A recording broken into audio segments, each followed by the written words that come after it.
मैं अपनी आंखों में बहुत सारे ख्वाब सजाकर उस घर में आई थी। रुखसती के वक्त मेरी माँ ने मुझे कहा, बेटा तुम जो भी कर रही हो उसे सबसे छुपा कर रखना। किसी को भी पता नहीं चलना चाहिए कि तुम अपने दिल में क्या सोचती हो, क्या चाहती हो। इस बात का जिक्र अपने शोहर से भी नहीं करना। मगर अम्मा, मेरे ख्वाब कैसे पूरे होंगे? आप जानती तो हैं कि मैंने खुद को हमेशा किस रूप में देखा है। मैं क्या करना चाहती हूँ। आपने और अब्बा ने जबरदस्ती मेरी शादी तय कर दी। शादी तो कभी भी मेरे ख्वाबों की फहरिस्त में शामिल नहीं थी। मैं रूहानसी होकर बोली तो अम्मा ने मुझे गले से लगा लिया था। बेटा, ये मेरा नहीं तुम्हारे बाप का फैसला है। अपने बाप के फैसले की लाज रखना। तू उसकी बहन के घर में ब्याह कर जा रही हो। बेटा, कभी भी अपनी फुप्पो को कोई शिकायत मत होने देना। जानती हो कि तुम्हारा बाप अपने बहन भाइयों पर जान देता है। अम्मा, वो सब तो ठीक है, मुझे भी फुप्पो से बहुत मोहब्बत है। बावजूद उसके कि उनका रवैया हमारे साथ बहुत खराब है। हमें नौकरानियों से ज्यादा हैसियत देने को तैयार नहीं होती। मगर फिर भी मैं उन्हें बहुत चाहती हूँ, उनकी बहुत इज्जत करती हूँ। अम्मी, मुझे सजाद से बहुत सारे तहफ़्फ़ुज़ात हैं। वो इंसान न सिर्फ अनपढ़ है बल्कि उसे दुनियादारी की भी समझ नहीं है। मेरा कैसा ऐसे इंसान के साथ गुजारा होगा? मेरी बात पर अम्मा ने मुझे तसल्ली दी थी। कहने लगी, बेटा इसलिए तो बोल रही हूँ कि तुम जो भी करना चाहती हो खामोशी से करना। तुम्हारे शोहर को तो इस बात पर बहुत गुस्सा है कि तुम उससे ज्यादा पढ़ी लिखी हो। जब मर्द अपनी बीवी को खुद से 2 कदम आगे देखता है तो ये बात उसके अंदर ताजियाने की तरह लगती है। बस कभी भी उसे अपनी बर्तरी का एहसास नहीं होने देना। अम्मा ने मुझे बहुत सारी बातें समझाई थी जिन्हें पल्लू से बांध कर मैं ससुराल में आई थी। मगर घर में आते साथ ही फुप्पो ने न मेरे दिल का लिहाज किया न मेहमानों का। मुझे देखते ही कहने लगी कि जल्दी से कपड़े तब्दील करो, किचन में आओ, खाना बनाओ। हमारे घर में बहू ही मेहमान की खातिर मदारत करती हैं। मैं खामोशी से आंसू पीती हुई फूफो की बातों पर अमल करने लगी थी। मुझे लगा कि शायद सजाद का रवैया शादी के बाद तब्दील हो जाएगा। वो मुझे इज्जत देने पर तैयार हो जाएंगे। मगर नहीं, वो तो शायद औरत को पाँव की जूती समझने वालों में से थे। जरा जरा सी बात पर वो बड़े कड़वे अंदाज से बात करते। मेरी बगैर गलती के वो मुझे रुई की तरह धनक कर रख देते। फुप्पो भी अपने बेटे को न किसी बात से रोकती न मना करती, बल्कि इस बात को वो मर्द की मर्दानगी करार देती थी कि वो अपनी बीवी को अपने पाँव के जूते के नीचे रखता है। जब मैं अम्मा अब्बा से शिकायत करती तो अम्मा तो नजरें चुराने लगती, मगर अब्बा मुझे ही समझाते, बेटा वो तुम्हारा शोहर है, तुम्हारा मजाजी खुदा है। तुम्हारी फुफ्फो बताती है कि तुम खुद भी बहुत सारी बेवकूफियां करती हो, बहुत सी गलतियां करती हो, तभी तो सजाद तुम पर गुस्सा करता है। वो तुम्हें समझाने की कोशिश करता है तो तुम बदतमीजी करती हो। यही वजह है कि तुम्हें मारता है। अगर तुम ये सब ना करो तो सजाद कभी तुम पर हाथ नहीं उठाएगा, कभी भी तुम पर गुस्सा नहीं करेगा। वो अनपढ़ जरूर है मगर जाहिल नहीं। अब मैं अब्बा को क्या समझाती कि वो अपनी बहन की बातों में आकर मेरी जिंदगी बर्बाद कर चुके हैं। मैं हर वक्त रोती रहती और इस बात पर भी फुप्पो मुझे बहुत बुरा भला बोलती कि हर वक्त मैं घर में नहुसत डाले रखती हूँ। फुप्पो का घर भी मेरे मैके से चंद घर छोड़ कर था। मैं रोजाना ही अम्मा की तरफ आती थी ताकि उनके कामों में हाथ बटा सकूं। अम्मा पर फालज का हमला हुआ था, इस वजह से वो घर के काम काज करने से कासिर थी। फुप्पो भी मुझे अम्मा के पास आने से रोक नहीं सकती थी। अगर ऐसा करती तो वो अब्बा की नजरों में बुरा बनती और जो लम्हा मैं माँ के घर में गुजारती वो मेरे लिए आजादी के लम्हे होते। मैं फौरन अम्मा के घर आकर जल्दी जल्दी काम निपटाती और फिर अपने ख्वाबों को पूरा करने के लिए किताबों पर आंखें लगाकर बैठ जाती। जूं जूं मेरे पेपर्स करीब आ रहे थे, मेरी परेशानी बढ़ती जा रही थी। अम्मा, पेपर्स की तैयारी तो मैं कर चुकी हूँ, मगर पेपर्स देने के लिए कैसे जाऊंगी? तुम जानती हो कि फूफो और सजाद की तो मेरी हर हरकत पर नजर होती है और अब तो सजाद ने काम भी छोड़ दिया है। सारा सारा दिन वो घर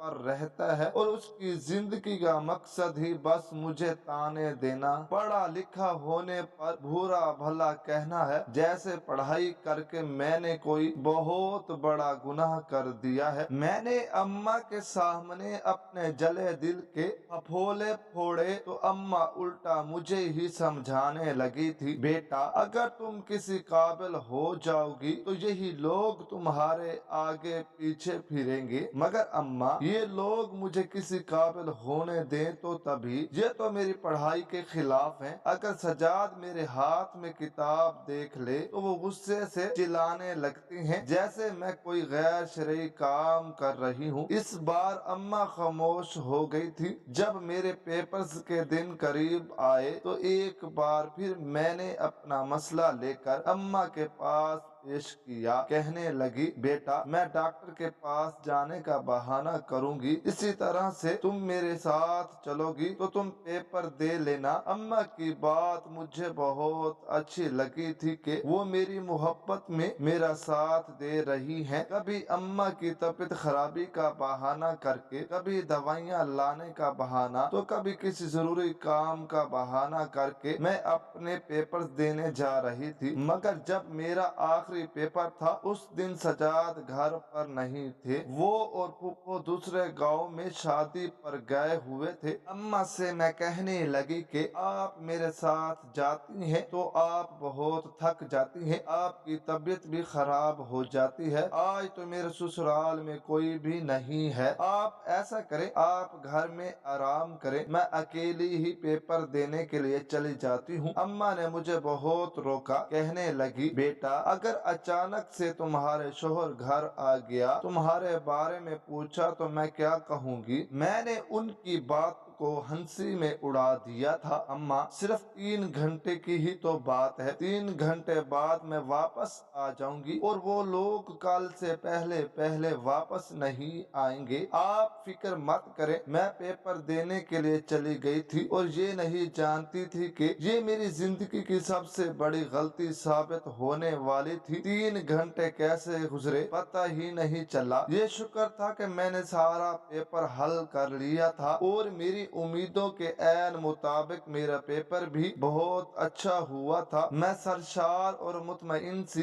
घर वापस आ गई थी कि अब मैं अपने ख्वाबों के करीब पहुंचने वाली थी, बस अपने ख्वाबों को छूने ही वाली थी। मगर जब घर पहुंची तो सामने का मंजर देखकर हक्का बक्का रह गई। घर में मेरे शोहर, फुप्पो और अब्बा तीनों ही मौजूद थे। अम्मा सहमी हुई नजरों से बारी बारी उन तीनों के चेहरों की तरफ देख रही थी, जबकि सजाद और फुप्पो के ऊंचा ऊंचा बोलने की आवाजें घर से बाहर तक आ रही थी। मैं कांपते दिल के साथ घर में दाखिल हुई तो सामने का मंजर देखकर मैं हक्का बक्का रह गई। सजाद ने मुझे देखा और मुझ पर पल पड़ा। उसने मुझे बहुत मारा, मुझे रुई की तरह धनक कर रख दिया। वो मुझ पर तरह तरह के इल्जामात लगा रहा था। अपने कौन से वाले यार کے پاس تھی، کس کے ساتھ وقت رنگین کر کے آئی ہو، ہماری آنکھوں میں دھول جھونک رہی ہو۔ میں تمہیں عزت بنا کر اپنے گھر لے کر گیا تھا، مگر شاید تم عورت جیسی لڑکیوں کے ساتھ راست نہیں آتی۔ ابا نے بھی مجھے بہت مارا، پھپھو نفرت سے مجھے دیکھ رہی تھی اور اماں روتے ہوئے ان سب کو سمجھا رہی تھی یہ کسی غلط ارادے سے نہیں گئی تھی، یہ اپنا پیپر دینے کے لیے گئی تھی اور مجھے بتا کر گئی تھی، میری اجازت سے گئی تھی۔ آپ لوگوں کو یہ حق نہیں پہنچتا اس پر ہاتھ اٹھانے کا، اسے مارنے کا، مگر ان لوگوں نے اماں کی بات کو انسنی کر دیا۔ وہ سب مجھے برا بھلا بولتے ہوئے مجھے مار رہے تھے۔ اچانک سے اماں نے ایک زوردار چیخ ماری، انہوں نے اپنے دل کے مقام پر ہاتھ رکھ لیا تھا۔ سبھی مجھے چھوڑ کر اماں کی طرف دوڑے۔ ابا انہیں ہسپتال لے کر گئے، مگر راستے میں اماں نے دم توڑ دیا، انہیں ہارٹ اٹیک ہوا تھا۔ اماں کی میت ایک طرف پڑی تھی، میں ان کے پاس بیٹھ کر بری طرح سے روئے جا رہی تھی، جبکہ مجھے دیکھ دیکھ کر محلے کی عورتیں اور خاندان کی عورتیں باتیں بنا رہی تھی۔ ان کی نظر میں میرے لیے شک تھا، نفرت تھی اور میں زمین میں گڑی جا رہی تھی۔ اماں کے جنازے کے بعد میں نے ابا کو سمجھانے کی کوشش کی کہ میں غلط نہیں ہوں، مگر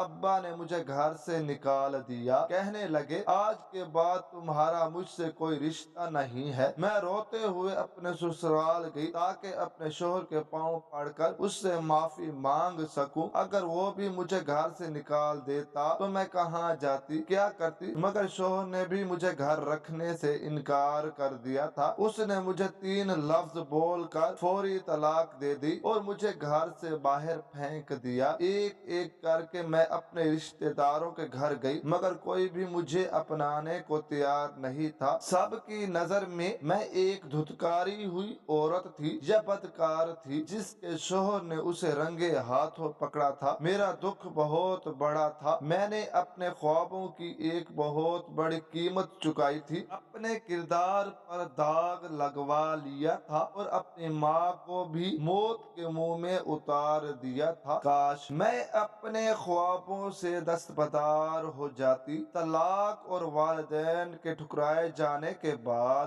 میری دنیا مکمل طور پر تاریک ہو چکی تھی۔ میں روتی بلکتی اپنے تمام رشتوں سے کٹ کر شہر کے دوسرے کونے میں رہنے والی اپنی کالج کی دوست ثنا کے پاس پہنچی۔ ثنا نے جب میری حالت دیکھی تو اس کی آنکھوں میں آنسو آ گئے، لیکن جب اس نے میرے میکے اور سسرال والوں کے رویے کے بارے میں سنا تو اس کے گھر والوں نے بھی مجھے اپنے گھر میں پناہ دینے سے انکار کر دیا۔ سارا محلہ میرے کردار پر شک کر رہا تھا اور کوئی بھی مجھے قبول کرنے کو تیار نہ تھا، مگر ثنا میرے لیے ایک امید کی کرن ثابت ہوئی۔ وہ اپنے گھر والوں سے لڑ پڑی اور میری حمایت میں کھڑی رہی۔ اس نے میرے لیے اپنے گھر کے قریب ہی ایک چھوٹا سا تنگ و تاریک کمرہ کرائے پر ڈھونڈ نکالا، جہاں صرف ایک کھڑکی تھی جو آسمان کا ایک ٹکڑا دکھاتی تھی۔ ثنا مجھے دلاسا دیتی رہی اور مالی مدد بھی کی تاکہ میں اس صدمے سے نکل کر نئی زندگی کی طرف قدم بڑھا سکوں۔ میں نے دن رات محنت شروع کر دی۔ وہ کمرہ میری پناہ گاہ اور میری لائبریری بن گیا۔ مجھے یاد تھا کہ میری ماں نے مجھے کیا کہا تھا، اگر تم کسی قابل ہو جاؤ گی تو یہی لوگ تمہارے آگے پیچھے پھریں گے۔ میں نے اسی جملے کو اپنا نصیب العین بنا لیا۔ اسی دوران میرے بی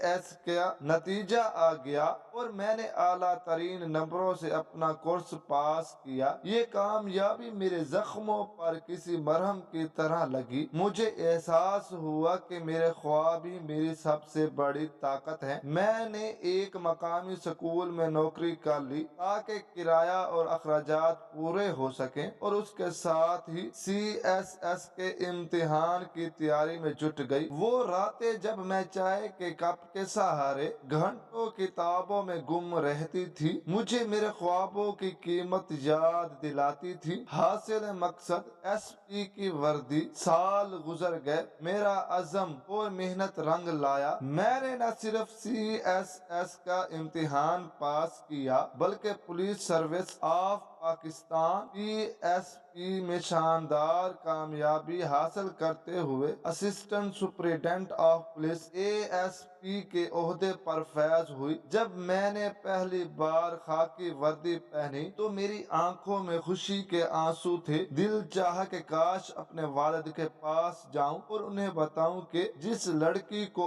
उन्होंने बदनामी की वजह से घर से निकाल दिया था वो आज कितने बड़े मकाम पर खड़ी है। उस दिन के लिए मैंने कितनी मेहनत की थी, कितने इल्जामात सहे थे और अपनी माँ को खो दिया था। मुझे ड्यूटी पर आए हुए अभी 2 ही महीने हुए थे कि एक दिन रात गए मेरे पास जराइम पेशा अफराद को लाया गया जो एक बड़ी चोरी के इल्जाम में पकड़े गए थे। मैंने फाइल देखी और जैसे ही नजरें मुलजमों की कतार पर पड़ी मैं हैरान व शुद्ध रह गई। मुलजमों में मेरा साबिक शोहर सजाद भी खड़ा था। माजी से सामना सजाद भी मुझे ASP की वर्दी में देखा तो वो जैसे दंग रह गया। उसकी आंखों में वही गुरूर अब नहीं था बल्कि जिल्लत और नदामत थी। माहौल में एक गहरा सकूत छा गया। मैंने खामोशी से सबको कमरे से बाहर जाने का इशारा किया और सिर्फ सजाद से मुखातिब हुई, क्या तुमने चोरी की है? उसने सर झुका लिया और टूटे हुए लहजे में बताया कि फालज का हमला होने के बाद मेरे वालिद यानी उसके ससुर की हालत बहुत खराब हो चुकी है। वो आपको याद करते रहते हैं, हर वक्त आपका नाम लेते हैं। उसने ये भी बताया कि वालिदैन की अदम तवज्जो की वजह से वो बचपन से ही छोटी मोटी चोरियां करता था और अब उसने बड़ा हाथ मारा तो पकड़ा गया। मैंने उसे उसकी करतूतों की सजा का यकीन दिलाया मगर साथ ही अपने वालिदैन की खबर सुनकर मेरा दिल पसिज गया। मैंने बगैर किसी का इंतजार किए फौरी तौर पर अस्पताल का रुख किया। बाप बेटी का मिलाप। जब मैं वर्दी में अस्पताल में अपने वालिद के सामने खड़ी हुई तो वो भी मुझे देखकर हक्का बक्का रह गए। उनकी आंखों में पहले शक था, फिर हैरानी और आखिर में बेपनाह मोहब्बत। फालज की वजह से उनका जिस्म साथ नहीं दे रहा था लेकिन उनकी आंखों की नमी बता रही थी कि वो क्या महसूस कर रहे हैं। मैंने उनके सामने सारी हकीकत बयान की। अब्बू, मेरी जिंदगी का ये मकसद था, मैं ये हासिल करना चाहती थी और आपने सिर्फ फूफों की बातों में आकर मुझ पर एतबार नहीं किया, मेरी माँ की कुर्बानी को भी नहीं समझा। अब्बू ने मेरी तरफ देखा, उनकी आंखें झलक पड़ी और फटी फटी आवाज में वो बस इतना कह पाए, मुझे माफ कर दो बेटा, मैंने तुम्हें समझने में गलती की। मैंने अपने वालिद को उसी दिन अस्पताल से छुट्टी दिलवाई और उन्हें अपने साथ शहर के एक पोश इलाके में वाक़ अपने सरकारी बंगले में ले आई। यूं महसूस हुआ जैसे बरसों बाद मुझे मेरी खोई हुई जड़ मिल गई हो। नई शुरुआत। थोड़े ही अरसे में अब्बू सेहतयाब होने लगे। एक शाम अब्बू ने मुझे अपने पास बुलाया और मोहब्बत भरी निगाहों से देखा। कहने लगे, बेटा, तुमने जो मकाम हासिल किया मैं फख्र करता हूँ, लेकिन तुम सारी जिंदगी सिर्फ ड्यूटी और काम के साथ नहीं गुजार सकती। तुम्हें अपनी जिंदगी को मुकम्मल करना चाहिए। तुम्हें एक बार फिर शादी कर लेनी चाहिए। अब्बू का एतमाद देखकर मेरे दिल को सुकून मिला। मैंने इस तजवीज पर गौर किया और महसूस किया कि जिंदगी का ये पहलू भी खाली नहीं रहना चाहिए। मैंने अपने डिपार्टमेंट के एक निहायत शरीफ और बावकार अफसर अदनान से शादी कर ली जो मेरे काम और मेरे अज़म की कदर करते थे। यूं मैंने अपनी मेहनत, साबित कदमी और वक्त की मदद से सिर्फ अपनी मंजिल ही हासिल नहीं की बल्कि अपने किरदार पर लगने वाले दाग को भी धो डाला और अपनी जिंदगी का दोबारा से खुशगवार आगाज किया। आपको आज की हमारी ये कहानी कैसी लगी कमेंट सेक्शन में लाजमी बताएं और अगर अच्छी लगे तो वीडियो को लाइक जरूर करें। चैनल पर नए हैं तो हमारे इस चैनल AQ स्टोरीज को सब्सक्राइब कर दें। मिलते हैं कल एक नई और दिलचस्प कहानी के साथ। तब तक के लिए अल्लाह हाफिज।